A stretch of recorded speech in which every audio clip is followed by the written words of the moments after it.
그 믿음을 가지고 주님의 정말 부활하심을 믿고 그 부활이 또 나의 부활이 될 것이라는 것을 확신하시면서 우리 한번 옆 사람과 인사 한번 하셨으면 좋겠습니다. 예수님 부활하셨습니다. 덧붙여서 당신도 부활하십니다. 당신도 부활합니다. 네, 반드시 당신도 부활할 것입니다. 영국의 저널리스트인 프랭크 로모리슨이라는 사람이 있습니다. 예수님의 부활이 사람들이 입에 떠도는 그런 소설 같은 생각이 드는 거죠. 그래서 내가 이것을 증명해 보리라. 그리고 성경을 읽고 추적하다가 예수님의 부활이 신화가 아니라 사실이라는 정반대의 결론에 이르게 됩니다. 그래서 그가 지었던 책이 누가 돌을 옮겼는가라는 책입니다. 그런가 보면 우리가 너무나도 잘 알고 있는 아인슈타인도 이렇게 얘기합니다. 인생을 살아가는 데는 두 가지 방식이 있습니다. 하나는 기적이 어디에도 없다라고 생각하는 것. 또 하나는 다 모든 것이 기적이라고 생각하는 것. 이 두 가지라는 것이죠. 이 두 가지 방식 중에 어디를 선택할 것인가라는 것은 우리가 결정하는 것입니다. 나는 예수님이 죽음으로써 부활하셨다라는 증거는 많지만 가장 강력한 증거는 아주 평범한 수많은 사람들이 예수님의 부활을 경험하고 그리고 부활에 대한 절대적인 믿음을 가지게 되었으며 그 삶이 예수님의 부활로 말미암아 완전히 바뀌었다라는 것, 이것만으로도 기적이 있다라고 그는 고백합니다. 그런가 하면 우리가 좀 생각해 보는 것은 미국의 시인이자 산문 작가인 찰스 부코스키라는 사람이 있습니다. 그는 이렇게 얘기합니다. 똑똑한 사람은 의심으로 가득 차 있고 무지한 사람은 자신감으로 가득 차 있다. 동의합니다. 그래서 어떤 일들이 일어나느냐 하면 세상에 많은 문제들이 일어난다라고 얘기합니다. 이 세상에는 온갖 의심으로 가득 차서 쉽게 믿지 못하는 똑똑한 사람들과 무모한 자신감만 가득 찬 채 너무 쉽게 믿어버리는 무지한 사람들이 일으키는 바로 그 문제들이 수없이 많다라고 얘기합니다. 한 예로 우리가 보면 요즘 넷플릭스에 반영되어서 나는 신이다라는 다큐로 곳곳에 지금 화두가 되어지고 있는 사람이죠. JMS 정명석 씨요. 여전히 지금 법정에서 서 있지만 또 그분만 그럴까요? 얼마 전에 코로나로 인해서 화두가 되었던 선천지의 이만희 씨도 그들의 이단들의 포교 활동을 통해서 많은 사람들이 넘어가고 그로 인해서 고통을 겪고 있는 그것을 보면 우리는 알 수 있습니다. 그런가 하면 또 하나의 예를 들고 싶습니다. 남태평양의 멜라네시아나 또는 누기니의 인근에 사는 원주민 사이에서 19세기 말부터 일어난 그 미신계 종교가 하나 있습니다. 그게 뭐냐면 하물신앙이라는 그러한 종교입니다. 이 하물신앙은 어떻게 시작되었냐면 외부와 단절되어 있던 태평양의 섬 사람들이 그곳에 찾아오는 그 서양인들과 접촉하면서 일어난 하나의 종교입니다. 1939년으로 이제 돌아가 보면 2차 세계 대전이 일어나죠. 그리고 이제 미군들이 그 말라니 섬에 들어오게 됩니다. 그런데 그 미군들과 함께 갖가지 화물들이 그러니까 근대의 그 산물들이 같이 들어오는 거죠. 이것을 알지 못하는 그 사람들은 원주민들은 조상신이 마법을 통해서 내려주는 선물이라고 생각합니다. 왜냐하면 하늘에서 날다가 거대한 화물기가 내려앉고 그리고 신기한 물건들이 막 나오는 거예요. 그러니까 그들이 보았을 때 뭐예요? 이것은 우리의 조상신들이 하늘로부터 그것들을 우리에게 준 거라고 생각한 거죠. 그런데 어떤 일이 일어났어요? 그것을 백인들이 가로채고 있다는 거예요. 그래서 원주민들은 이 신기한 물건들을 우리가 얻으려면 어떻게 할까 고민하기 시작합니다. 그리고 나서 이용한 것이 뭐냐면 비행기 도구를 만들고 여러 가지의 관제탑과 같은 그런 도구들을 만들어요. 그리고 그것을 숭배하기 시작해요. 거기에다가 이 존 프롬이라는 미군 장교가 그들의 원주민들에게 이렇게 얘기합니다. 내가 언젠가 다시 이 화물을 많이 신고 너희들에게 다시 올 것이다 라고 얘기하거든요. 그러니까 이 사람들이 원주민들은 이 존 프롬의 약속을 철석같이 믿어요. 그래서 비행기와 활주로와 심지어 관제탑과 비슷한 것들을 만들어 놓고 하늘을 바라보면서 존 프롬이 다시 돌아오기만을 기다리면서 종교 의식을 치르고 있는 거예요. 이런 터무니없는 종교 의식을 본 미국의 선교사가 그 원주민들에게 이제 이야기하는 거죠. 이 종교 의식을 통해서 아무것도 얻을 수 없습니다. 이것은 미국에서 생산된 물자를 비행기로 수송해 오는 것뿐입니다. 그런데 원주민들은 어떻게 생각할까요? 그의 말을 믿지 않아요. 그가 우리를 속이고 있는 거예요. 그래서 다 우리 걸 가로채려고 또 거짓말을 하고 있다라고 생각하는 거예요. 이런 모습들을 계속 보다가 이 선교사가 화가 났어요. 그래서 그들에게 소리를 버럭 지릅니다. 백날 제사를 드려봐도 존 프롬은 오지 않습니다. 그러자 원주민들이 비웃듯이 그 선교사를 향하여서 이렇게 얘기해요. 당신들은 2000년 동안 예수가 재림하기를 기다렸는데 우리는 겨우 20여 년 동안 존 프롬이 다시 오기만을 기다리고 있다는 거예요. 그러니 누가 더 미련한 거냐.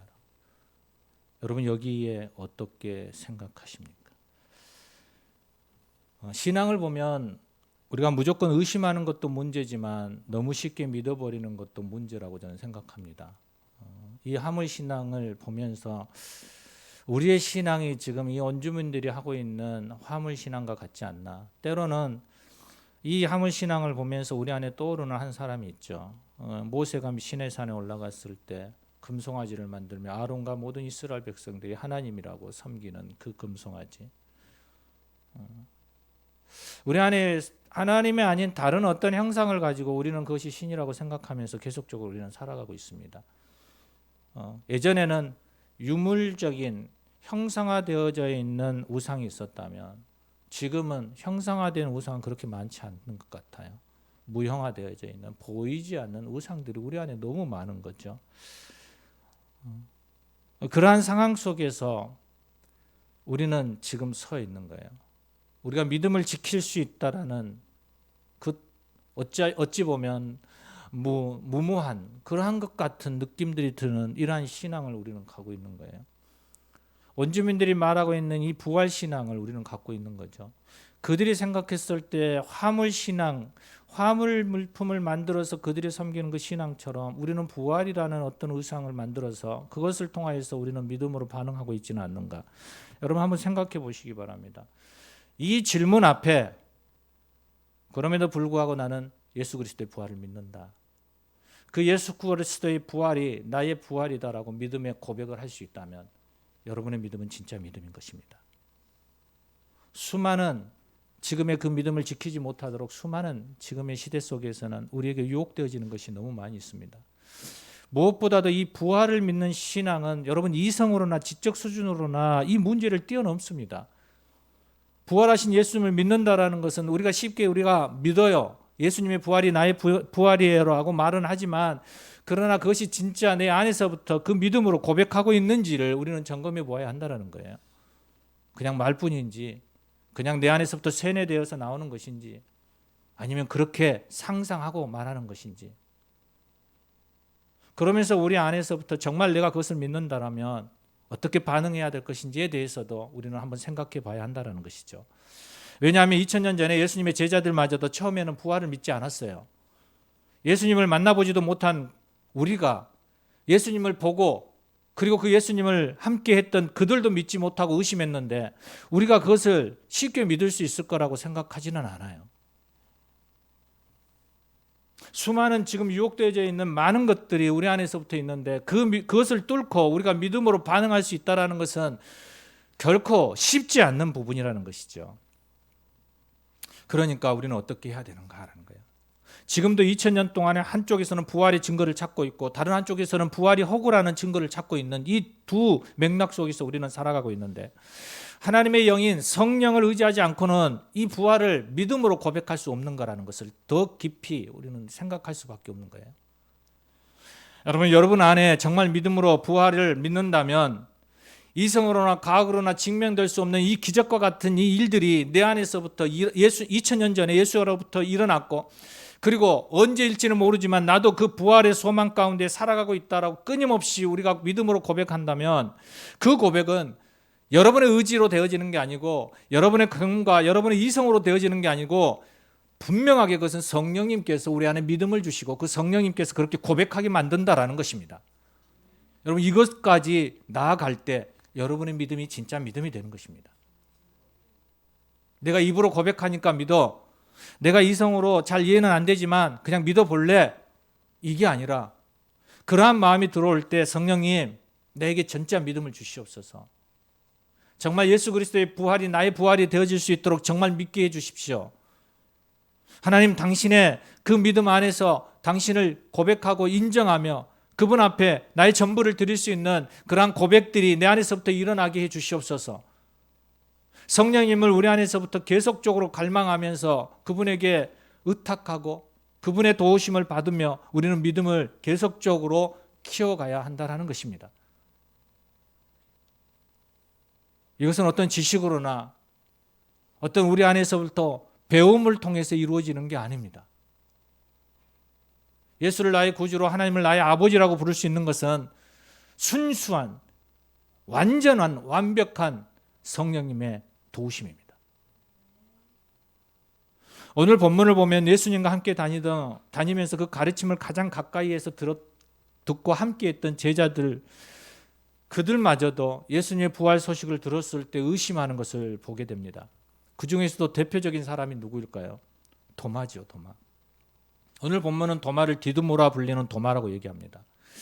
이 도마라는 이름을 헬라 히브리어로 보면 태움이라고 합니다. 태움. 간호사들이 하는 그런 태움이 아니고 이 히브리어로 태움이라는 단어를 가지고 옵니다. 이 태움이라는 단어는 쌍둥이라는 의미를 가지고 있거든요. 그런가 하면 앞에서 말하고 있는 디두모라는 번역도 우리가 보면 디티모스라는 헬라어를 가지고 옵니다. 이것도 동일하게 쌍둥이라는 단어거든요. 그러니까 디두모라 불리는 도마는 이렇게 부르는 거예요. 쌍둥이라고 불리는 쌍둥이라고 얘기하고 있는 거예요. 그런데 이 디투모스라는 이 쌍둥이라는 단어 안에는 또 하나의 의미가 있는데 그게 이중성이에요. 이중성. 부정적인 뜻을 가지고 있는 거예요. 그래서 도마를 뭐라고 하냐면 이중적인 사람이라고 말할 수도 있는 거예요. 실제로 우리가 11장 요한복음 11장을 보면 도마는 전에 제자들과 함께 갈 때 예수님께서 다시 예루살렘 들어가지고 할 때 유대로 들어가려고 할 때 도마가 이렇게 합니다. 우리도 주와 함께 죽으러 가자. 어찌 보면 비아냥거리는 것 같기도 하지만 그의 믿음 안에서 내가 정말 주님과 함께 목숨을 바칠 준비를 하고 가고 있을 수도 있는 거죠. 그렇게 말한 거죠. 그래서 제자들을 독려하고 같이 가는 거죠. 그런데 예수님이 죽으신 다음에 다른 제자들이 부활하신 예수님을 만났다고 말하자 도마는 이렇게 얘기하는 거예요. 내가 그의 손에 못자국을 보며 내 손가락을 그의 손자국에 넣어보고 못자국에 넣어보고 그 손을 내 손을 그 옆구리에 넣어보지 않고는 믿지 않겠노라라고 얘기하는 거예요. 부활을 의심하거나 부정하고 있는 것이죠. 그러니까 도마는 겉모습으로는 어떤 거예요? 내가 주와 함께 죽으러 가자 할 정도로 좋은 믿음을 가진 것처럼 보여요. 그런데 정작 그의 속마음은 어떤 거예요? 믿음이 없는 이중적인 신앙의 모습을 갖고 있는 거죠. 저도 그래요. 여러분이 저를 보고 있는 이 겉모습과 제 안에 있는 속마음은 전혀 다를 수도 있는 거예요. 그래서 바울도 얘기하잖아요. 속사람과 겉사람이 치열한 전쟁을 하고 있는 그 모습을. 그러면서 속사람이 겉사람을 이길 수 있도록 계속적으로 나를 죽이는 거죠. 저도 그렇게 살아가고 있는 거거든요. 계속적으로 나를 죽이는 거죠. 내 안에서부터 일어나는 욕망과 내 안에서부터 일어나는 욕심과 내 안에서부터 일어나는 분노와 내 안에서부터 일어나는 수많은 아주 악한 찌꺼기와 같은 것들을 계속적으로 누르고 죽이면서 가는 거예요. 끝까지 속사람이 이기도록. 얼마 전에 대선 때 한 후보자가 이런 얘기를 했습니다. 난 분당 우리 교회 교인이다. 그러자 그 교회에서 뭐라고 얘기한 거예요? 우리 교인 아니다라고 얘기하죠. 그래서 여러 가지 논란이 있는 거예요. 이처럼 사람들은 순수한 믿음이 아니라 이중적인 생각으로 신앙생활을 하는 경우들이 너무나도 많이 있는 거죠. 그런데 이렇게 부활을 믿지 못했던 바울을 부활하신 예수님께서 직접 찾아가서 만나는 장면이 오늘 본문에 또 나오잖아요. 그러면서 이렇게 얘기해요. 내 손가락을 이리 내밀어 내 손을 보고 내 손을 내밀어서 내 옆구리에 넣어봐. 그래서 믿음 없는 자가 되지 말고 믿는 자가 되라라고 말하고 있는 거예요. 이렇게 주님을 만난 도마가 어떻게 반응하는가요? 예수님의 손가락에 못자국에 손 집어넣지 않아요. 옆구리에 손을 가서 만져보지 않아요. 그러면서도 그가 이렇게 해요. 예수님은 나의 주인이시요 나의 하나님이십니다. 여러분, 이게 지금 티카타카로 이렇게 주고받는 이 이야기 속에 정말 많은 의미들이 지금 들어가 있는 거죠. 그러자 주님께서 뭐라고 도마를 향해서 이렇게 얘기해요. 너는 나를 본고로 믿느냐? 보지 못하고 믿는 자들은 복되도다. 여러분, 우리가 도마보다 믿음이 더 좋은 거예요. 우리 보지 않고 믿잖아요. 여러분의 믿음이 진짜라면요. 예수님을 직접 보지 않고도 믿었던 그 복 있는 사람들이 수없이 많이 있습니다. 겉과 속이 다른 이중적인 믿음이 아니라 순교까지 각오하면서 진실한 믿음으로 지금까지 기독교를 지켜오고 굳건하게 세워가는 사람들이 있지 않습니까? 우리의 주변에도 있고 우리의 믿음의 선배들도 그렇게 살아왔습니다. 그 복음의 사람들이 복되다라고 주님은 말씀하고 있는 것입니다. 여러분, 우리도 그 복된 자의 자리로 다시 들어가십시다. 보지 않고도 믿는 그 믿음, 순수하고 단순한 그 믿음 안에서 우리가 서서 나아가기를 소망합니다. 그러면서 주님께서 또 말씀하십니다. 부활하신 주님을 믿는 사람들에게 주님이 주시는 것은 무엇이냐면, 그렇게 믿음 안에서 반응하면 내가 너에게 평강의 복을 주겠다라고 얘기하는 거예요. 예수님이 십자가에 못 박혀 죽으시자 예수님을 따르던 제자 공동체가 모인 곳은 문을 닫을 정도로 그들이 숨어 있는, 그래서 그 안에서부터 두려움이 완전히 그들을 장악해버린 그러한 상황 속에서 그들이 지금 있는 거예요. 여러분, 그들 안에 두려움이 있으면 그들 안에 수많은 생각들이 지금 일어나고 있지 않겠습니까? 그 두려움과 함께 여러 가지 생각들이 그들 안에 들어와요. 열심당했던 시몬은 아마도 이런 생각을 했을 수도 있어요. 내가 지금 이렇게 있는 게 맞나? 내가 지금 예수님을 죽인 자들을 위하여서 그들을 미워하고 복수하러 지금 칼을 갈면서 나가서 그들을 죽이고 대항하면서 싸워야 되지 않나? 그런 생각을 하고 있을 수도 있어요. 모든 제자들이 모든 것을 보고 예수님을 3년 동안 따라다녔던 그 일들에 대해서 내가 지금까지 헛수고를 했어. 이야, 이렇게 죽을 줄 알았으면 내가 뭐하러 그렇게 고생하면서 예수를 따랐지? 이렇게 허탄한 생각들을 하고 있을 수도 있죠. 그들 안에 원망과 섭섭함과 갖가지 생각들로 사로잡혀 있었을 거예요. 그때 예수님께서 그들 앞에 나타나요. 그들이 어떻게 반응했을까요? 깜짝 놀랐겠죠. 분명히 문을 잠갔는데 어떻게 들어왔지? 도대체 저 사람은 누구야? 갈릴리 바다에서 물 위를 걸어오시던 그 예수님을 보고 제자들이 뭐라고 합니까? 유령이다. 그들도 아마도 문이 잠겨져 있는 그 벽 사이로 두드리지도 않고 쑥 누군가가 들어오는 그 순간을 보면서 그들은 뭐라고 얘기할까요?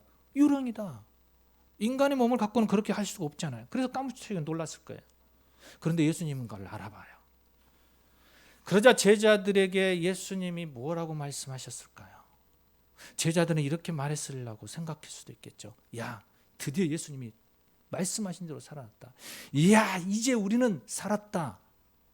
이제는 이 세상이 개혁되어질 거야.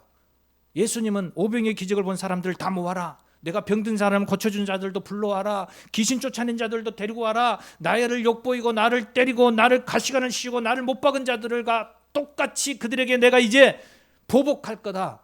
이제 너희들은 칼을 잡아라. 나를 따르라. 이렇게 말해주기를 바랬을 수도 있죠. 그런데 예수님은 3번이나 이렇게 얘기해요. 너희에게 평강이 있을지어다. 너희에게 평강이 있을지어다. 샬롬. 헬라어로 평강, 평화, 평안을 말하는 에이레네라고 얘기해요. 그들의 두려움과 공포와 증오와 복수심과 미움과 원망으로 가득 차 있는 그 감정의 그 울타리 안에 갇혀 있는 그들에게 주님이 말하고 있는 거예요. 샬롬. 내가 너희에게 평강을 선물하겠다. 사랑하는 여러분, 우리 안에 지금 이러한 감정들이 있습니까? 여러분 안에 감추어져 있는 이 감정들이 있습니까? 그러면 주님 앞에 그걸 내놓으십시오. 그러면 주님이 이렇게 말씀하십니다. 샬롬, 샬롬. 그러면서 22절에 23절에 이렇게 얘기하죠. 이 말씀을 하시고 샬롬이라고 하신 후에 그들을 향하여서 숨을 내쉬며 이르시되 성령을 받으라. 바로 그 상황 안에 성령을 받으라. 왜냐하면 이 접속사가 빠져 있는 것 같아요. 붙여야 돼요. 왜냐하면 성령을 받아야 내가 먼저 새 사람으로 바뀌어서 누구의 죄든지 용서해서 마음의 평강을 누릴 수 있다라고 얘기하는 거예요. 성령을 받지 않으면 누구든지 용서하지 못하기 때문에 그 안에 분노와 불안과 복수와 보복과 미움과 원망이 가득해서 평강을 누릴 수 없다라고 얘기하는 거예요. 여러분, 제자들에게 평강의 복을 누릴 수 있는 방법을 말씀해 주시는데 그 방법이 뭐예요? 성령이라는 거예요. 성령. 사랑하는 여러분, 성령을 받기를 축원합니다. 성령은 주님이 분명히 말씀하십니다. 구하는 자들 그들에게 성령을 주시지 않겠냐라고 말씀하십니다. 여러분 안에 감정 안에 여러분의 간절함 속에 성령을 구할 때 성령은 여러분 안에서 역동적으로 일하시며 여러분의 마음과 여러분의 생각을 지배하고 샬롬 에이레네의 평강을 여러분에게 주실 것입니다. 이제 어제의 나를 죽이고 용서의 사람으로 변화되기를 원한다면 바로 부활의 새 삶을 살기를 원한다면 여러분 성령이 우리 안에 있어야 한다는 거예요. 만약 초대교회 제자들이 성령을 받지 못했다면 어떻게 됐을까요? 그들의 부정적인 감정들을 통제하지 못해서 그들은 어느 순간 폭도로 변할 수도 있었을 것입니다. 아니면 베드로처럼 죄악 안에서 죄책감 속에서 슬퍼하며 가슴 아프며 여전히 어부지를 하면서 그의 삶을 한탄하며 어쩌면 바다에 빠져버릴 수도 있었겠죠. 가룟 유다가 그랬듯이 그들의 감정 안에 그것을 추스르지 못함으로 인하여서 그들의 결과가 어떻게 바뀌어질지는 눈에 보이듯 뻔합니다. 그것을 바꿀 수 있는 것은 바로 부활하신 주님을 만나고 성령을 받아야 한다라는 것을 얘기하고 있습니다. 민영의 부활이라는 시가 있습니다. 겨우내 추워서 몸살을 앓다가 새파랗게 되살아난 맹무동 앞 봄비라는 시입니다. 너무 간단하죠. 겨울에 추워서 몸살을 앓다가 그러니까 죽은 듯이 지금 풀처럼 이렇게 있던 그 맹문동 잎이 봄비에 새파랗게 되살아났다라는 거죠. 다시 싱그러운 모습으로 피어났다라는 거죠. 우리 안에 미움과 원망과 증오와 복수심이 때로는 실망과 그로 인한 우리 안에 아픔과 상처들이 나를 움츠러들고 죽어가던 그 영혼들이 부활의 주님을 만나는 순간 그리고 성령의 단비를 맡게 되는 그 순간 그들 안에 부활의 새 사람으로 다시 태어난다라는 이야기입니다. 찬송가 182장 2절을 보면 나의 생명 소생케 됨은 성령 임하심이라. 모든 의심 슬픔 사라져 주의 평강 넘치네. 주님 주시는 참된 평화가 내 마음속에 넘치네. 주의 말씀에 거센 풍랑도 잠잠하게 되도다.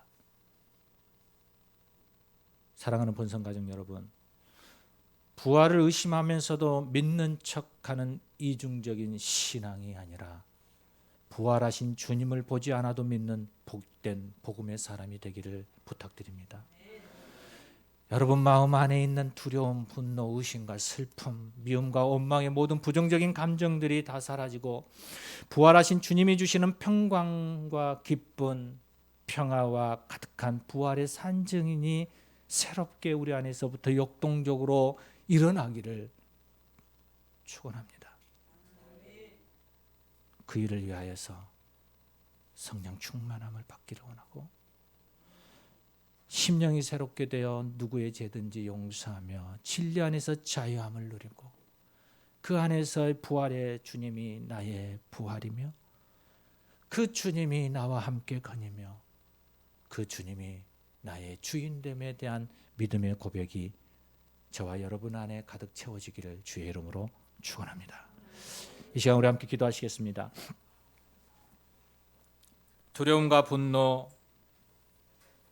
부정적인 감정을 이 시간 예수 그리스도의 부활 앞에 내어놓고 우리의 성령으로 불태워버리기를 원합니다. 이 시간 주님, 우리의 믿음 없음을 용서해 주시고 진정한 믿음 안에서 주님을 만나며 산증인의 부활의 산증인으로 거듭나는 믿음의 사람이 되게 해주시옵소서. 오늘 이 마음을 가지고 우리 함께 기도하며 나아가겠습니다. 함께 기도하시겠습니다. 주님 감사합니다. 오늘도 주님 앞에 간절히 나아갑니다. 성령님 당신의 앞에 아버지를 나아갑니다. 주님 당신을 아버지 하나님 예배하며 나아갑니다. 주님이 내 안에서부터 일할 수 있기를 원하고 아버지 나를 내어놓으며 하나님 내 안에 붙어있는 가진 것과 성령과 모든 것들을 불태워버리기를 원합니다. 오 성령님 나를 사랑하여 주시옵시고 오 성령님 나와 함께하여 주옵소서. 부활의 증인 되심을 고백하며 나아갈 수 있는 산성을 되게 해주시옵소서. 오 주님 감사합니다. 주님, 메말라 비틀어버린 우리의 마음에 주님 봄비와 같은 주의 영이 임하여 주시옵소서. 겉과 속이 다른 그러한 이중적인 그러한 믿음의 모습 안에서 아버지 우리가 벗어나서 성령의 능력 안에서 우리가 주님만을 진실되게 바라보며 나아가는 믿음의 사람이 되게 해 주시옵소서. 그래서 부활의 주님이 나의 부활이 되어지고 나의 부활의 소망이 되어지며 부활의 산증인으로 살아내게 해 주시옵소서. 우리 주 예수 그리스도 이름으로 기도드립니다. 아멘. 아멘.